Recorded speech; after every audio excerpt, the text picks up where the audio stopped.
Bonsoir, merci de participer à cette visioconférence concernant le plan local d'urbanisme intercommunal à l'échelle des 29 communes de Ouest Aveyron Communauté. Cette visio fait suite aux 3 réunions publiques qui se sont tenues préalablement mais récemment courant septembre et à Villeneuve-d'Aveyron, et à Saint-Vincent, et à Villefranche-de-Rouergue.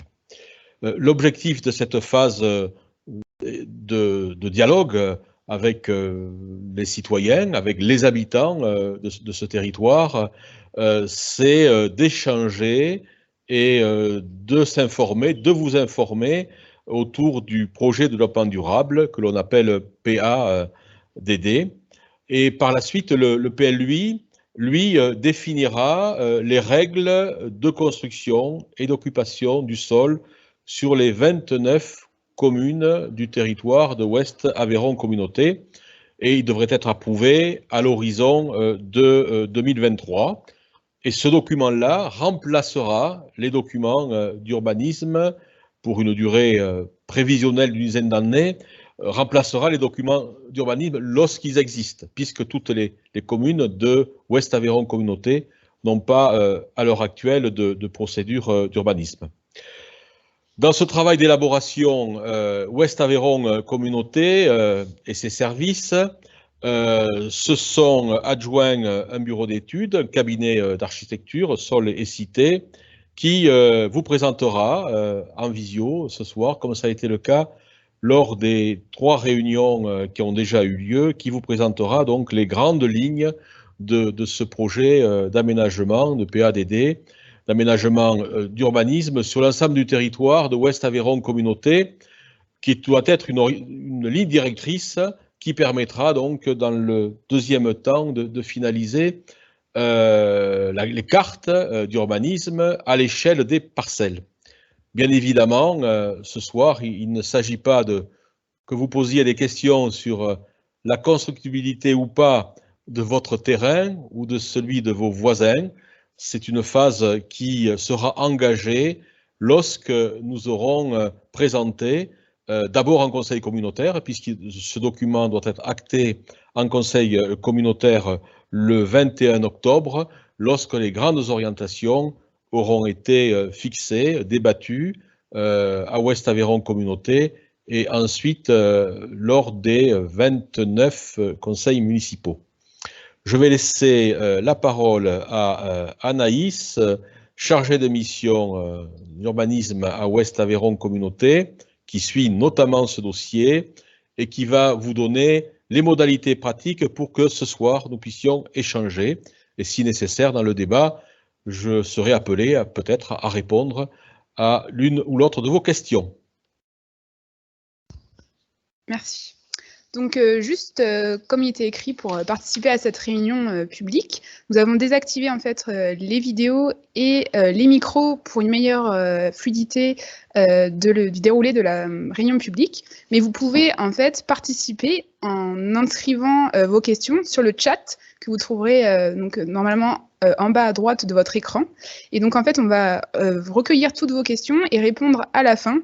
Une fois que toute la présentation a été faite par le bureau d'études sollicité du projet d'aménagement et de développement durable.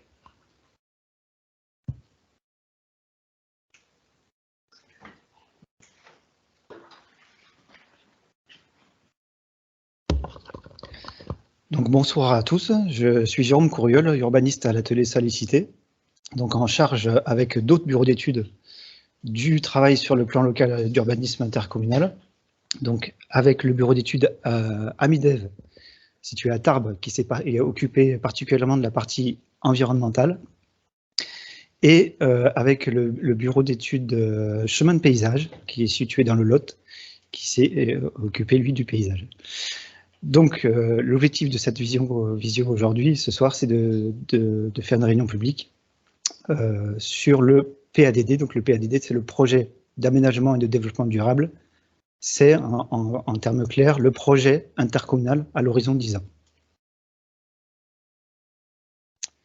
Alors, qu'est-ce qu'on va voir ce soir? 3 choses. Déjà, qu'est-ce que c'est un plan local d'urbanisme intercommunal? Deuxième point, on va faire un rappel sur le contexte du territoire et les dynamiques que peuvent présenter le territoire sur les 10 dernières années. Et enfin, du coup, vous présenter le projet intercommunal, le projet d'aménagement et de développement durable. Donc, les points à la procédure. Donc, qu'est-ce que c'est le plan local d'urbanisme intercommunal? Donc, c'est le document d'urbanisme qui, in fine, remplacera tous les documents d'urbanisme des 29 communes sur l'ensemble du territoire. Donc, il y aura une même démarche, les mêmes règles qui seront mises en place, les mêmes réflexions qui auront été portées. Donc, c'est avant tout un projet politique porté, je vous le disais, à l'horizon d'une décennie. Et ça vise tout ça à améliorer le fonctionnement du territoire et également à bien prendre en compte la législation qui a pas mal évolué sur les dernières années, notamment en termes d'environnement. Vous avez dû entendre parler du Grenelle de l'environnement, en termes de la protection de l'activité agricole. Très récemment, on en parlera, la loi climat et résilience qui est passée cet été. Donc il concerne ce projet l'ensemble de la population, et c'est pour ça qu'aujourd'hui il y a cette réunion dans le cadre de la concertation. Un point rapide sur la durée de vie de l'étude, sur l'étude. Donc il y a deux parties dans le plan local d'urbanisme intercommunal. La première partie, la phase d'étude dans laquelle on est, donc qui elle-même se décompose en trois parties. Un diagnostic du territoire qui a été réalisé sur une période d'1 an.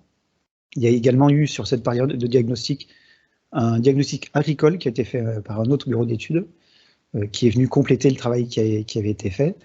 L'objectif de ce diagnostic, c'était de dire, voilà, à votre territoire, à l'instant T, qu'est-ce qui s'est passé, qu'est-ce qui se passe, qu'est-ce qui fonctionne, qu'est-ce qui ne fonctionne pas. Et à partir de ça, rentrer dans la dynamique de projet, donc le fameux PADD, projet d'aménagement et de développement durable, où on a travaillé avec les élus sous forme d'atelier pour faire émerger une projection à 10 ans, réfléchir à 10 ans en termes d'environnement, en termes d'agriculture, en termes de développement démographique, économique, etc., pour essayer de se fixer des objectifs. Donc on arrive sur la fin de cette phase de PADD. Donc les réunions publiques sont justement, du coup, le but c'est de discuter de ce projet. Sachez que tous les éléments intéressants qui pourront sortir de la concertation pourront être intégrés dans la phase d'étude, que ce soit sur le projet d'aménagement et de développement durable ou sur la partie réglementaire. Enfin, troisième partie, on est rentré dans cette partie depuis le début de l'été. C'est la retranscription en termes de zonage et de règlement du projet. Donc, comme vous pouvez peut-être le connaître si vous avez un PLU ou une carte communale sur votre territoire. En ce moment, on est en train de rencontrer les communes, les unes après les autres, pour travailler sur cette traduction réglementaire par rapport au projet. Une fois que la phase d'étude sera terminée, on entrera dans ce qu'on appelle la phase administrative. Donc, le document sera, comme on dit, arrêté. Et il y aura deux éléments importants dans la phase administrative. Donc, on ne pourra plus toucher le document proprement dit. Il y aura la consultation des services. Donc, les différents services de l'État vont regarder le dossier et s'assurer qu'il est bien conforme au cadre législatif. La Chambre d'agriculture, la DDT, les chambres des métiers. Et ensuite, il y aura une enquête publique. Donc là où tout un chacun peut aller voir le commissaire enquêteur pour faire des demandes voilà, à titre particulier, pour voir si son terrain peut être constructible dans le projet, s'il peut être intégré, par exemple, ou également à titre d'intérêt général, est-ce qu'on peut faire un piétonnier sur cette telle partie ou pas. Voilà. À la suite de ces deux éléments, le document sera modifié pour prendre en compte à la fois ce qu'ont dit les services de l'État et les demandes de l'enquête publique qui auront pu être acceptées. Et le PLUI sera alors approuvé, sera applicable et remplacera tous les documents d'urbanisme qui existent aujourd'hui. Donc, sur cette diapositive, vous avez sur votre territoire les différents justement, documents d'urbanisme qui existent aujourd'hui. Vous avez 7 plans locaux d'urbanisme, même 11 documents d'urbanisme, 4 qui sont plus récents, qu'on appelle grenélisés, c'est-à-dire qui prennent bien en compte la partie environnementale. Vous avez 9 cartes communales, et vous avez 9 communes qui ne disposent pas aujourd'hui de documents d'urbanisme, donc qui sont soumises ce qu'on appelle au règlement national d'urbanisme, et qui, à chaque fois qu'il y a une demande de constructibilité, doivent faire une demande particulière. Et voilà. Donc, une fois que le PLUI sera mis en place, ça simplifiera sur l'ensemble du territoire les choses. On sera dans la zone constructible ou on ne sera pas. Et si on est agriculteur, par exemple, on sera en zone A, on pourra faire ce qui est lié à la pratique agricole. Donc un point important sur la concertation qu'on est en train de mener ensemble, elle permet d'échanger ensemble de l'intérêt général du territoire. Depuis le début de la phase d'étude jusqu'à l'arrêt du PLUI, de la phase d'étude, vous pouvez écrire à la communauté de communes ou vous rendre directement dans les locaux de la communauté et écrire sur le registre vos demandes. Elles seront toutes traitées avant l'arrêt du PLUI. Voilà, il y aura un positionnement sur chacun, avis favorable, défavorable, et à chaque fois expliquer pourquoi. Voilà, un terrain isolé dans le territoire agricole, même si on souhaitait le faire, ce n'est pas possible, la législation nous l'interdit. Donc ce serait forcément avis défavorable. S'il y a une demande qui est en connexion avec un secteur qu'on a envisagé comme urbain, bien évidemment, il peut être accepté, favorable ou favorable en partie. Donc, aujourd'hui, Anaïs vous le disait tout à l'heure, à la fin de la présentation, on répondra aux questions qui auront été faites. On ne répondra aux questions aujourd'hui qui n'ont attrait qu'à l'intérêt général. L'intérêt particulier, c'est l'enquête publique qui est là pour répondre à ces demandes-là. Donc, on ne pourra pas les traiter ce soir. Alors, le diagnostic, quels sont les enjeux sur votre territoire? Alors, il faut savoir que une des choses importantes dans la démarche actuelle d'un PLUI, c'est que l'État cherche de manière forte à lutter contre ce qu'on appelle l'artificialisation des sols. Qu'est-ce que c'est l'artificialisation des sols? C'est le fait qu'on construit, on consomme de l'espace, souvent de l'espace agricole, pour réaliser des maisons, des zones d'activité, des infrastructures. Et cette consommation, elle se fait de manière de plus en plus importante et de manière quasi exponentielle. Sur la dernière décennie, c'est à peu près 6000 km² qui ont été artificialisés sur le territoire national. C'est très important. Et si on regarde comment cette consommation s'est effectuée, 40% c'est pour de l'habitat, 30% pour des zones d'activité et 30% pour les infrastructures de transport. Donc, est passé, comme j'ai commencé à vous en parler tout à l'heure, cet été, la loi climat et résilience, qui fixe un objectif de division par 2 des surfaces artificialisées donc, sur la décennie à venir. Et l'objectif à long terme, à l'horizon 30 ans, c'est un objectif carrément de zéro artificialisation nette, c'est-à-dire qu'à l'horizon 2050, avant d'aller ouvrir un secteur de l'urbanisation, il faudra regarder si on n'a pas des secteurs de friches, des secteurs où on peut densifier, des secteurs voilà, où on peut remobiliser et arrêter toujours d'aller consommer du territoire agricole. Alors sur votre territoire, il y a eu près de 180 hectares qui ont été artificialisés sur la dernière décennie, donc entre 2009 et 2019. Ça correspond à peu près 250 terrains de football, donc 250 terrains Stade de France. Les 2 tiers, c'est pour de l'habitat sur votre territoire et 1 tiers pour de l'activité. Il faut savoir que si on raisonne à l'échelle de la France, c'est 50 fois Paris, donc comme si on recréait Paris sur un département sur 2, qui est mobilisé sur la dernière décennie. Un exemple aussi, voilà, un peu concret, un peu parlant, Villefranche, de 1750 à aujourd'hui, la population, elle est sensiblement la même, sauf qu'en regardant les photos, on voit que la surface artificialisée est multipliée par 5, par 6, par 8, pour la même population. Donc voilà, ça pose question.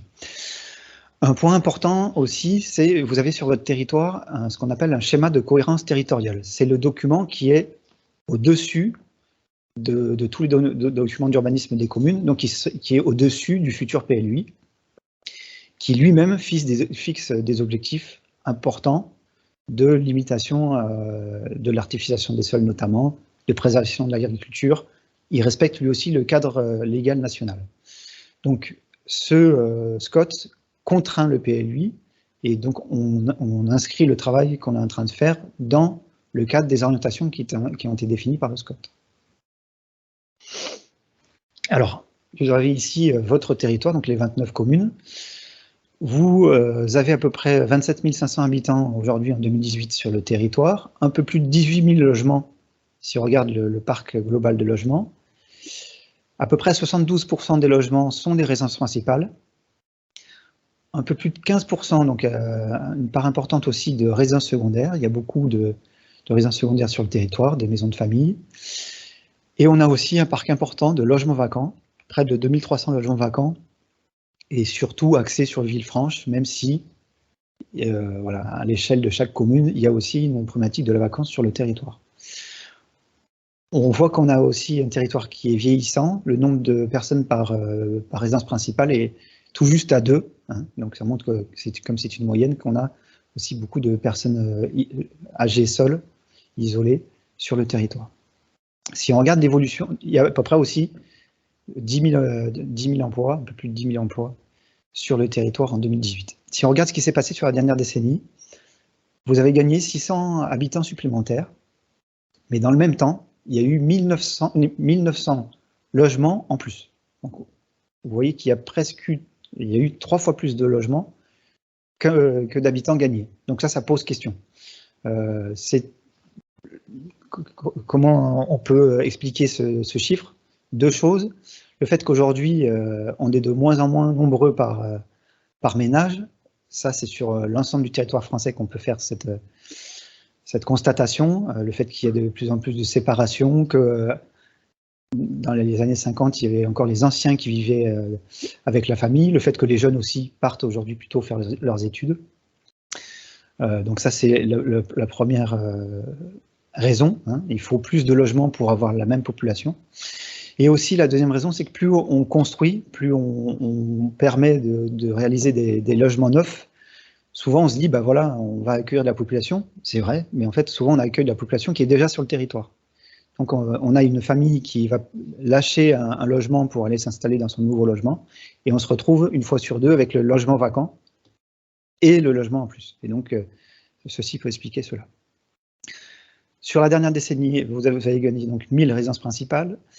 Vous avez gagné 150 résidences secondaires et également, malheureusement, 750 logements vacants supplémentaires aussi sur la dernière décennie, à corréler avec ce que je viens de vous dire. En termes de surface, on l'a dit, il y a 180 hectares qui ont été urbanisés et il y a eu une perte à peu près de 250 emplois sur la période 2008-2018. Alors, le diagnostic, c'est un document complet que vous pourrez consulter à la communauté de communes. Les enjeux qui sont sortis de ça, ils sont importants et de plusieurs ordres. Le premier, c'est les enjeux urbains. Il faut arriver à retrouver un développement cohérent qui respecte le territoire. Aujourd'hui, on a un phénomène de périurbanisation qui se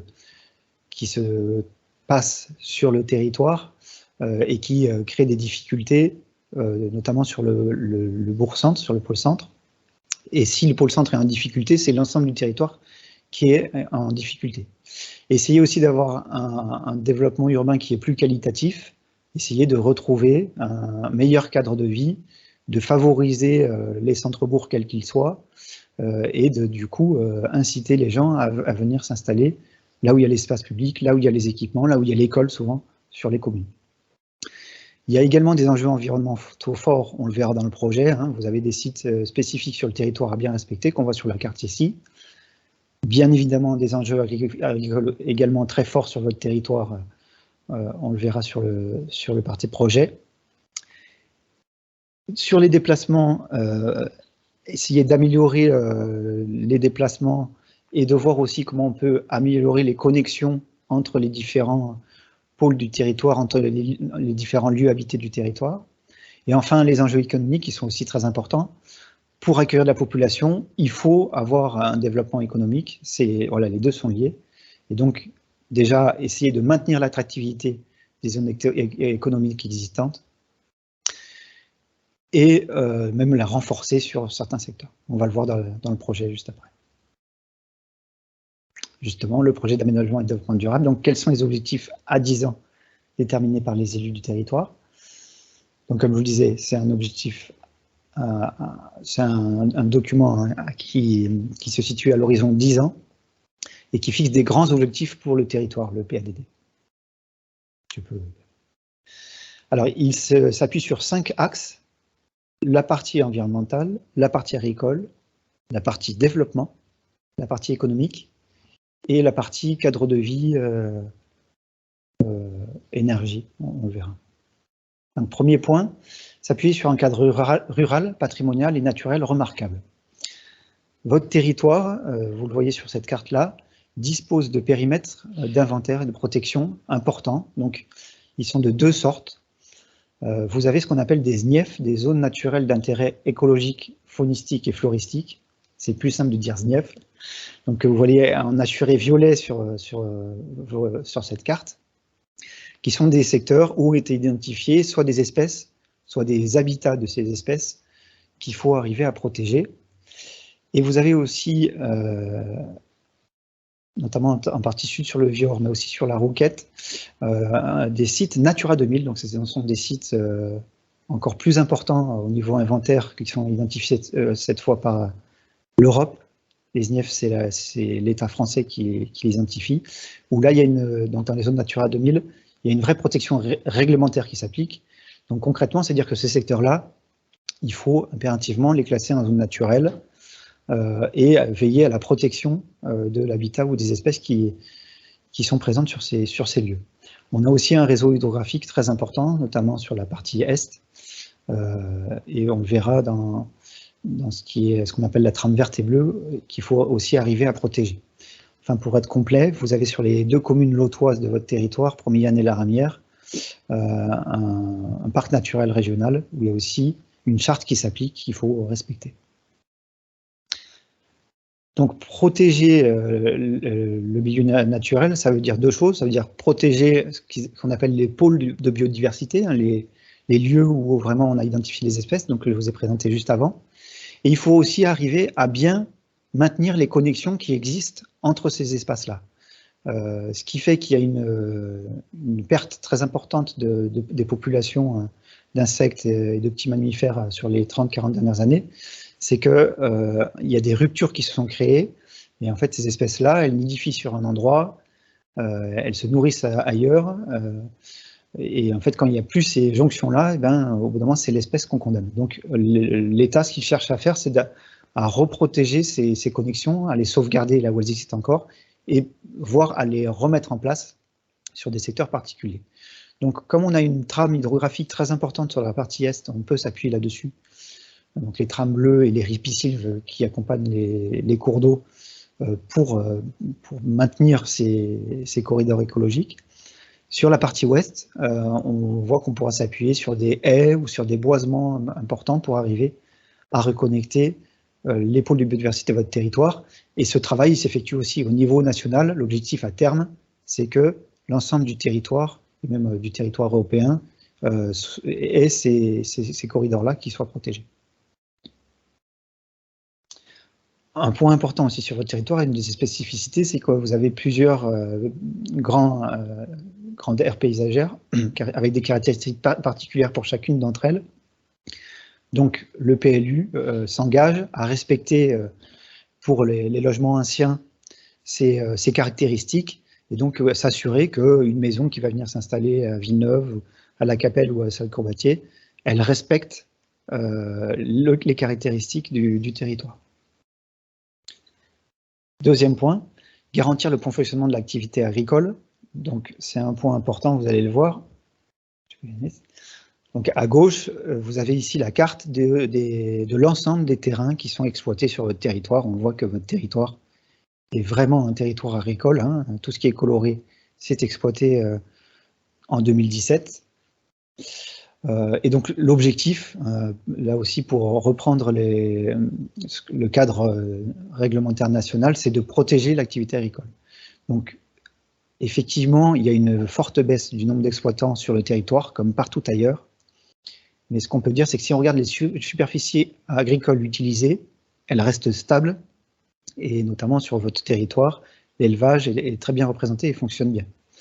Donc, l'objectif, c'est de protéger ces exploitations, donc en luttant contre le mitage, en évitant qu'on ait des zones urbaines qui viennent impacter le fonctionnement d'exploitations existantes, essayer aussi de valoriser les pratiques, ce qui fait qu'aujourd'hui votre territoire est attractif, c'est aussi lié à l'activité agricole, le fait que les paysages soient entretenus, ça participe au fait que voilà, les gens sont en recherche de ce cadre très qualitatif. Deuxième point, donc là c'est un point très important, assurer un développement démographique fort et cohérent. Vous avez eu, on l'a dit tout à l'heure, vous avez gagné à peu près 600 habitants sur la dernière décennie. Si on regarde à 20 ans, vous avez eu une évolution à peu près en moyenne de 90 habitants par an. Donc quand on a réfléchi avec les élus à comment on veut se projeter à 10 ans, il a été fait le choix de fixer un objectif un peu plus ambitieux, de passer de 90 habitants en moyenne par an à 110 habitants en plus par an sur la prochaine décennie, ce qui amènerait votre territoire à passer de 27 500 habitants à un peu plus de 29 000 à l'horizon 2033, si ces objectifs étaient tenus. Donc, là, il y a un vrai souhait de renforcer l'attractivité du territoire et donc d'accueillir une population nouvelle. Donc ce choix a été fait, mais ce choix il est aussi corrélé au fait qu'il y a une volonté de respecter le fonctionnement du territoire, et notamment sa hiérarchisation. C'est-à-dire que chaque commune puisse se développer, mais qu'elle puisse se développer en cohérence avec sa taille.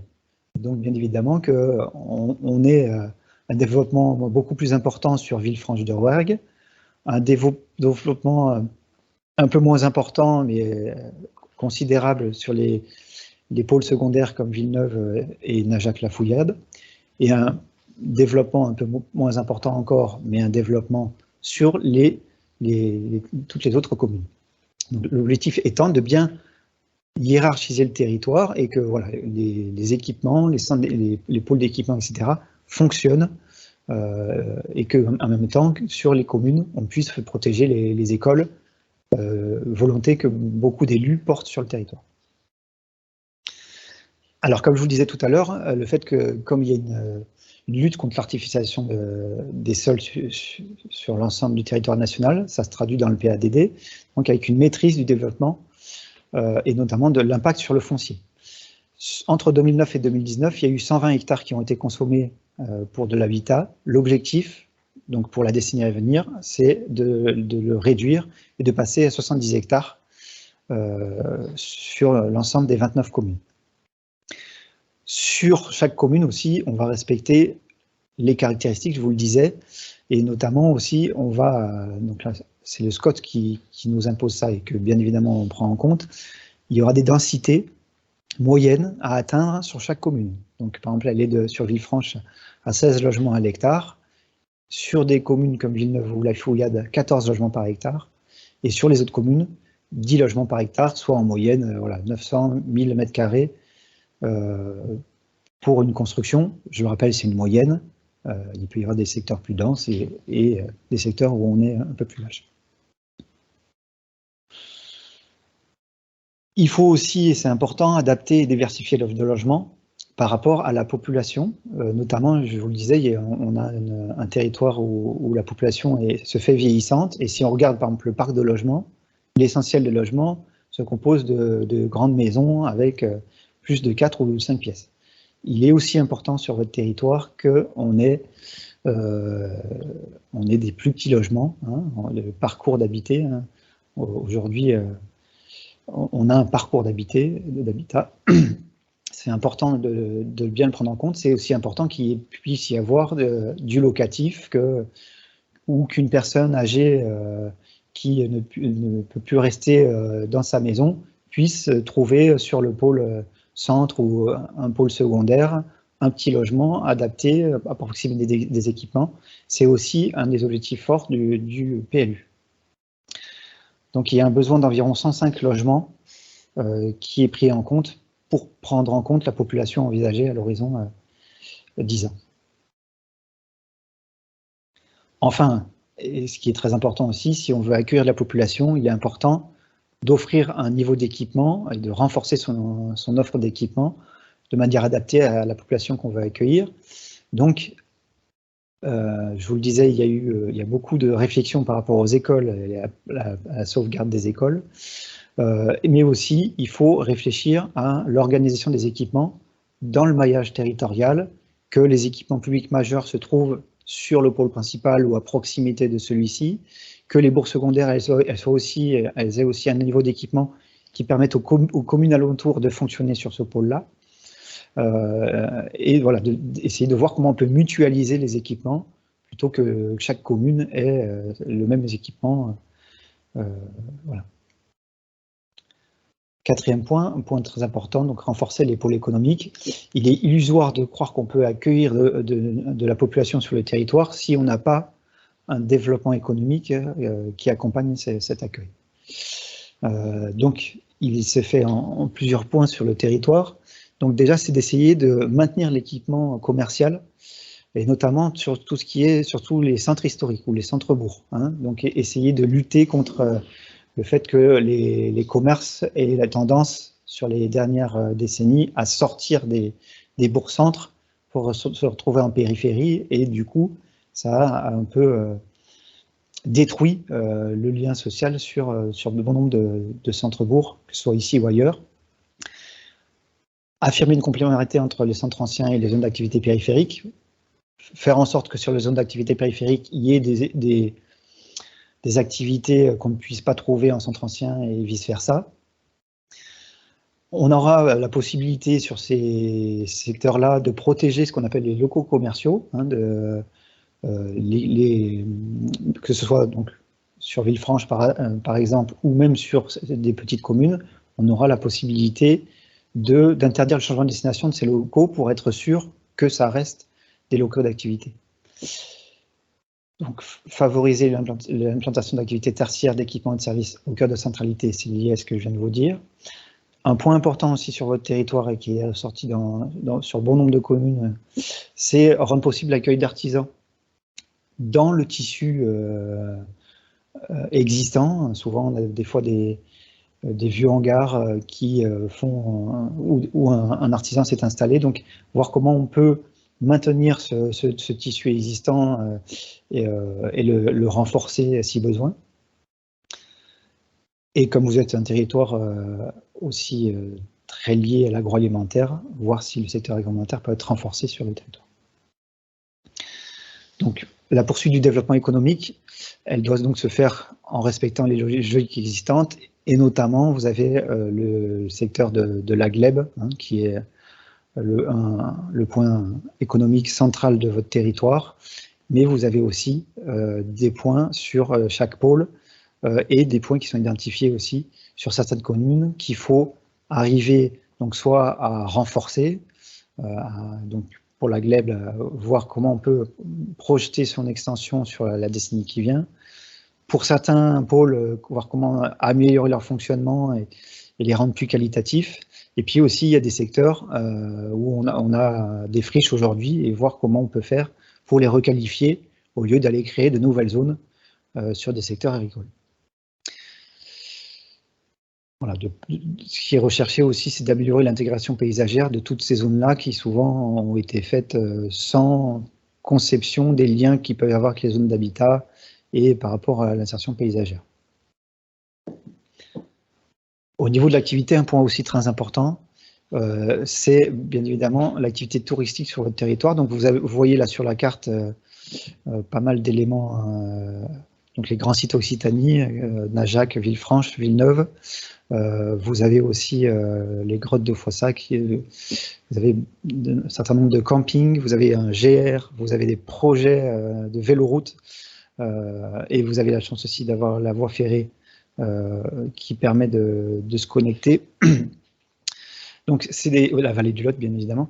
Donc tous ces éléments-là participent aussi à l'attractivité du territoire, donc ils vont être maintenus, renforcés. Là où il y a des projets d'extension, on va voir dans le PLU comment on fait pour bien les prendre en compte, et de manière générale, comment améliorer l'attractivité touristique qui participe aussi du coup au cadre de vie du territoire. Cinquième point, donc s'inscrire dans une gestion équilibrée du territoire. Premier point, et il est très important, ce sont sur les déplacements. Donc vous avez là aussi sur la carte les différents déplacements existants. Donc on est sur un territoire rural, il faut le dire, le premier moyen de déplacement, c'est quand même la voiture, et ce sera comme ça aussi pour la décennie qui vient. Pour autant, il faut voir comment on peut accompagner, permettre d'autres types de déplacements.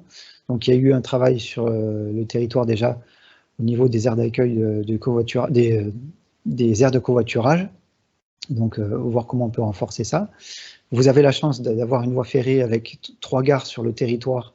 Là aussi, ce sont des points forts qu'il faut arriver à protéger. On voit avec les événements Covid comment les choses peuvent changer d'un tout au tout. Tant que l'infrastructure est existante et que les équipements existent, c'est des choses où on peut en avoir un objectif à long terme de renforcement, même si là, c'est plus dans le cadre du PLUI, bien évidemment. Vous avez donc les lignes bus qui sont aussi matérialisées. Et donc, ce qui est important aussi à prendre en compte, c'est dans le cadre du PLUI, les projets en termes de déplacement, qu'on dit en mode doux, hein, c'est-à-dire non motorisé, que ce soit piéton, cycle. Donc il y a, je vous le disais, un projet de véloroute qui va traverser l'ensemble du territoire du nord-est au sud-ouest. Il y a aussi des projets comme un projet de liaison entre la Fouillade, liaison piétonne entre la Fouillade et Najac. Et dans les travaux qu'on fait en ce moment, commune par commune, il y a des fois sur une commune un projet de liaison entre le principal hameau et le centre-bourg. Ce sont aussi des choses que le PLUI permet. On met en place des emplacements réservés pour arriver progressivement à réaliser ces liaisons. Donc là aussi, dans le cadre de la concertation, si vous avez des éléments qui vous paraissent importants et intéressants à aménager sur la décennie qui vient, n'hésitez pas à le faire remonter pour qu'on puisse les intégrer. Un point aussi important qui est lié à ce que demande la loi, c'est d'essayer de mieux gérer les ressources, et notamment donc de bien prendre en compte tout ce qui est énergie renouvelable. Donc, au niveau des bâtiments, on va axer sur une meilleure efficacité énergétique des bâtiments. C'est notamment, enfin, même exclusivement fléché dans le PLUI, pas sur l'habitat, mais sur les bâtiments publics. Hein. Mais il y a aussi des réflexions qui sont en cours au niveau des énergies renouvelables, que ce soit des projets photovoltaïques sur d'anciennes gravières, par exemple, d'anciennes carrières, voilà, des projets qui peuvent être en cours sur le territoire, et donc on discute en ce moment avec les élus pour voir on peut les concrétiser. Un point aussi important, c'est de bien assurer l'accès au numérique.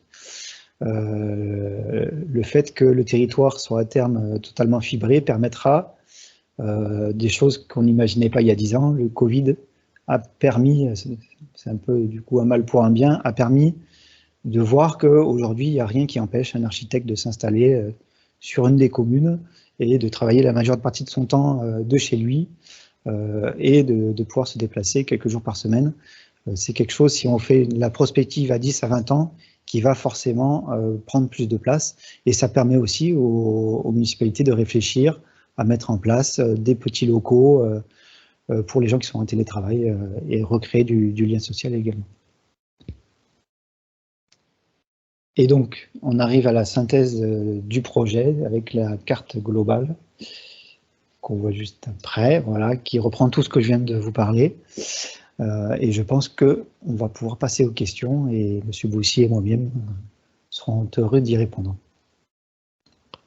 Merci à vous.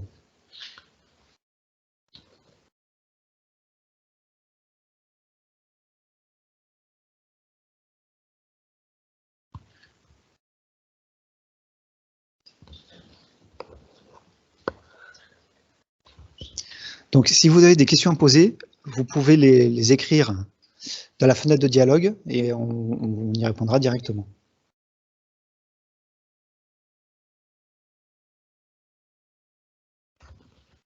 En attente que la première ou les premières questions arrivent, vous rappelez que, ben voilà, j'allais exprimer, donc je vais répondre à la question posée. Où trouver le projet du PADD?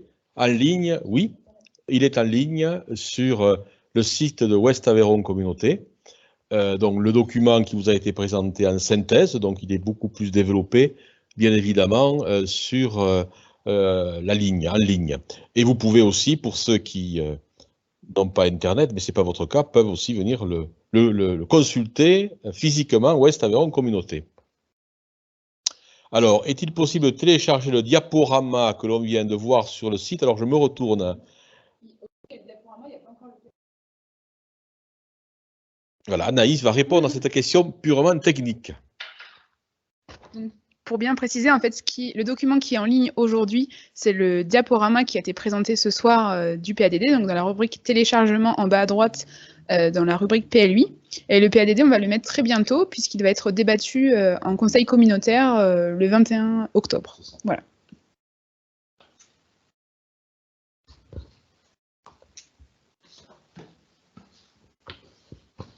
C'est pas possible que vous n'ayez pas d'autres questions à poser ou des précisions à demander. Ça veut dire que la présentation a été très très claire et précise.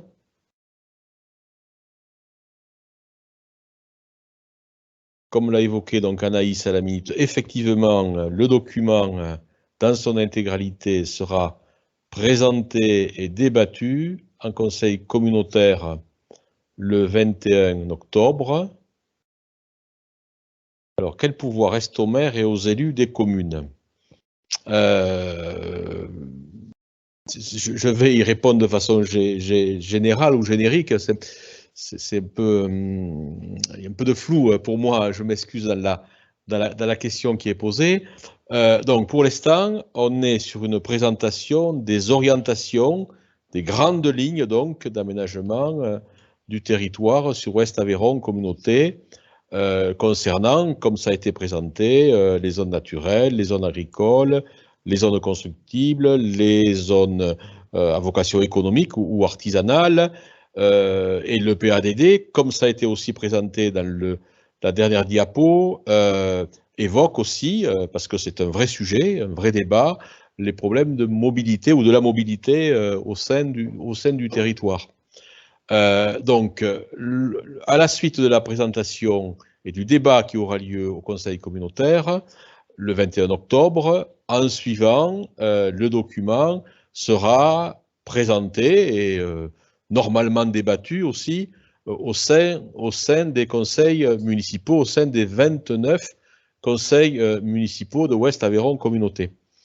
Donc ces éléments de cadrage, d'orientation générale permettront effectivement, dans une phase qui a été engagée, que l'on peut appeler réglementaire, de fabrication donc, du document d'urbanisme à l'échelle toujours des 29 communes, des discussions donc, ont été engagées avec, à l'heure actuelle, 20 des 29 communes, c'est-à-dire que le bureau d'études a rencontré les 29 communes pour voir quel était l'état, le diagnostic, j'ai envie de dire, actuel dans leur commune et de prendre en compte des exigences qui nous sont données par l'État dans le cadre donc, de ce fameux SCOT qui a été aussi évoqué tout à l'heure par le bureau d'études et qui est notre ligne directrice et pour laquelle on est contraint quelque part, c'est une contrainte de l'appliquer et de répartir donc la surface constructible et particulièrement celle en matière d'habitat sur l'ensemble des 29 communes. Donc il y a une phase d'échange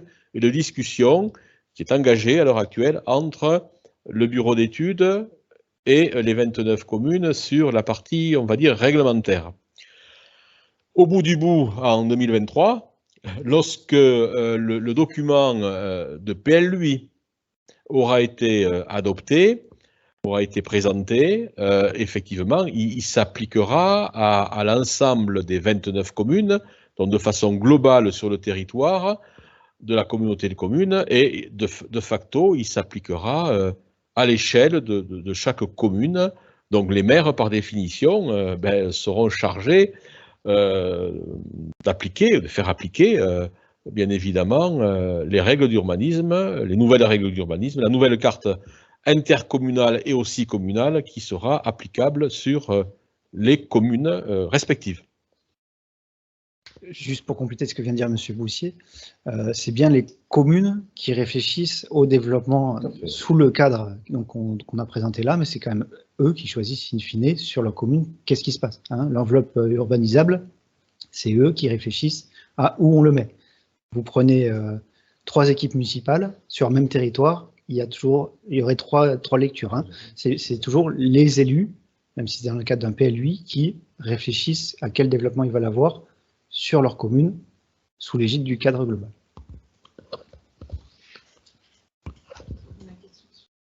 Le diaporama, les dernières, c'est ça, la visioconférence de ce soir. Donc, je vais répondre aux questions plus techniques. Donc, le diaporama se trouve bien sur le site de Ouest Aveyron Communauté, dans la rubrique Vivre. Ensuite, il faut aller dans la rubrique Urbanisme, puis dans la rubrique PLUI. Et ensuite, tout à fait à droite, vous trouvez une rubrique avec des téléchargements. Et le diaporama s'appelle Réunion publique PADD. Ensuite, effectivement, la visioconférence de ce soir sera disponible en replay sur le site de Ouest Aveyron Communauté dans les prochains jours, une fois que le montage technique aura été fait.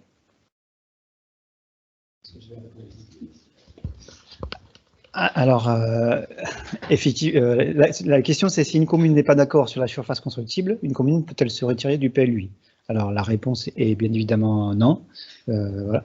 Mais je veux aussi dire les choses, c'est pas le PLUI en lui-même qui crée ça. Je vous ai présenté les lois, la loi climat et résilience notamment. Même si une commune, n'importe quelle commune faisait sa révision toute seule aujourd'hui, elle se retrouverait avec ce même cadre.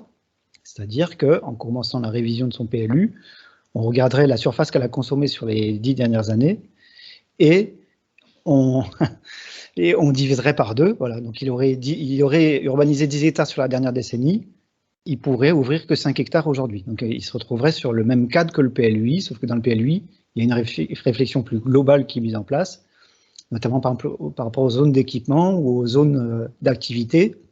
On va bien évidemment prévoir des surfaces des fois plus importantes sur des communes qui ne sont pas des communes pôles, hein, parce qu'il y a la glèbe sur ce secteur-là, etc. Et on va prendre ça en compte de manière globale. Donc il y a des communes, même si elles sont plus vues au niveau du SCOT comme des communes rurales, elles vont avoir des fois des enveloppes plus importantes que ce qu'elles auraient eu si elles étaient toutes seules.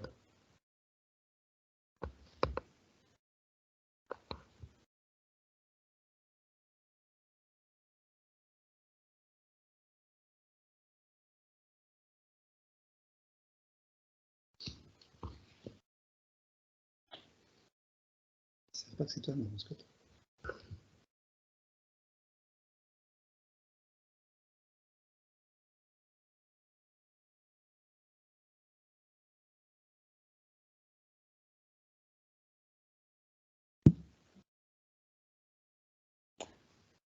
Je vois que certains sont en train d'écrire, donc j'imagine qu'il y a d'autres questions qui arrivent. Est-il prévu des pistes cyclables pour aller du centre de Villefranche vers les zones économiques sur eux? Est-ce que... Alors, je prends la casquette d'élu Villefranchois et pas de vice-président Ouest Aveyron Communauté.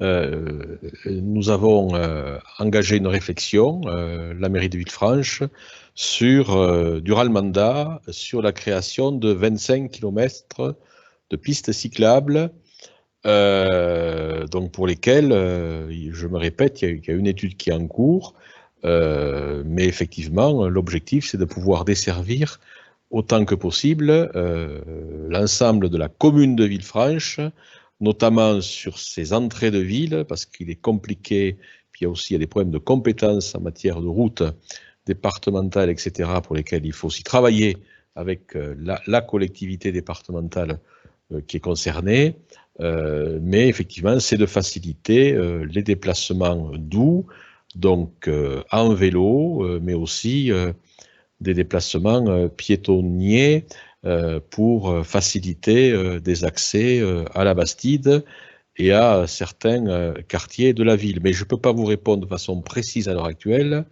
puisqu'à l'exception d'une réflexion qui est bien engagée pour créer donc une piste cyclable entre Villefranche et Toulon-Jacques, pour ce qui est du reste, il n'y a pas eu à l'heure actuelle de programmation arrêtée et il n'y a pas donc d'engagement finalisé à la minute, si ce n'est donc cet axe Villefranche-Toulon-Jacques, et par ailleurs aussi sur la route de Montauban, pour faciliter donc là aussi un accès vélo, puisque les largeurs, on va dire, de route le permettent. Ensuite, effectivement, il y a des largeurs de voirie qui vont compliquer parfois cet exercice-là, cette création-là, mais je veux dire avec clarté que l'on veut créer de vraies pistes cyclables, c'est-à-dire qu'il y ait une matérialisation au sol qui ne soit pas simplement de la peinture, donc qui est effectivement une sécurité du cycliste par rapport donc à la voie de circulation des voitures.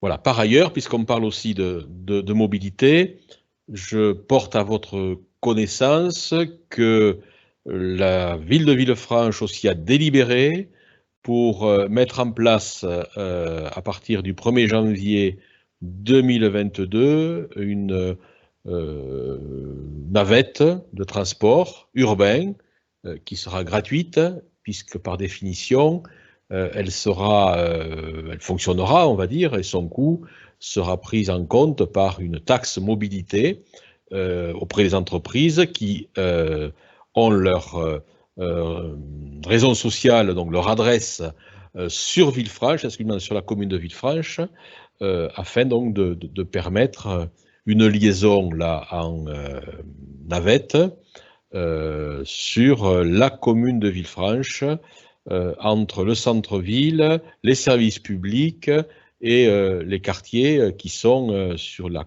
colline, sur les hauteurs, on va dire, de Villefranche.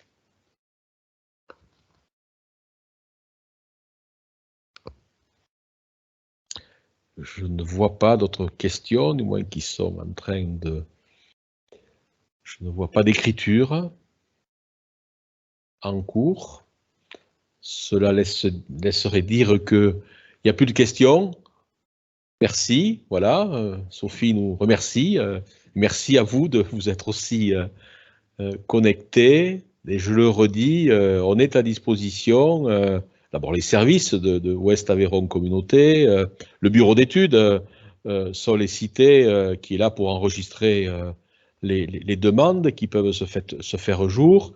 Il est important aussi que, pour ce qui est des habitants qui sont sur l'une ou l'autre des 29 communes, vous puissiez aussi avoir cette double demande, si vous avez une demande précise, bien évidemment auprès de Ouest Aveyron Communauté, mais aussi que vos élus locaux en aient connaissance, même si de notre part on leur fera un retour, mais c'est bien aussi que vous puissiez échanger avec eux, puisque comme cela a été rappelé, effectivement, la phase de construction à l'heure actuelle sur les aménagements, sur le zonage, c'est une co-construction qui est bien réfléchie, engagée, entre certes des contraintes réglementaires qui nous sont données par l'État, voilà, pour faire simple, dans le cadre du SCOT et des documents qui ont été adoptés, mais aussi c'est bien de prendre en compte quel aménagement du territoire,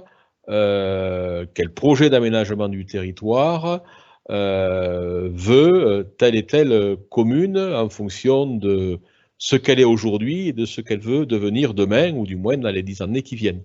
Donc voilà, c'est important que aussi vous reveniez vers vos élus respectifs pour qu'ils intègrent, ou pas, mais si ce n'est pas intégré, là aussi des réponses doivent être apportées à l'échelle de chaque commune, pour que vous soyez notifié le fait que votre demande n'est pas recevable quelque part, ou ne peut pas être pris en compte dans la réflexion qui est prévue pour les 10 années qui viennent.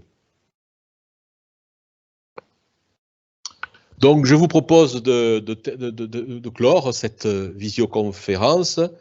Une nouvelle fois, nous vous remercions, le bureau d'études, Julie Dumas et Anaïs, Olivier de Ouest Aveyron Communauté, technicien qui suit de très près ce dossier et d'autres dossiers, et moi-même, on vous remercie d'avoir participé à cet échange. Bonne soirée.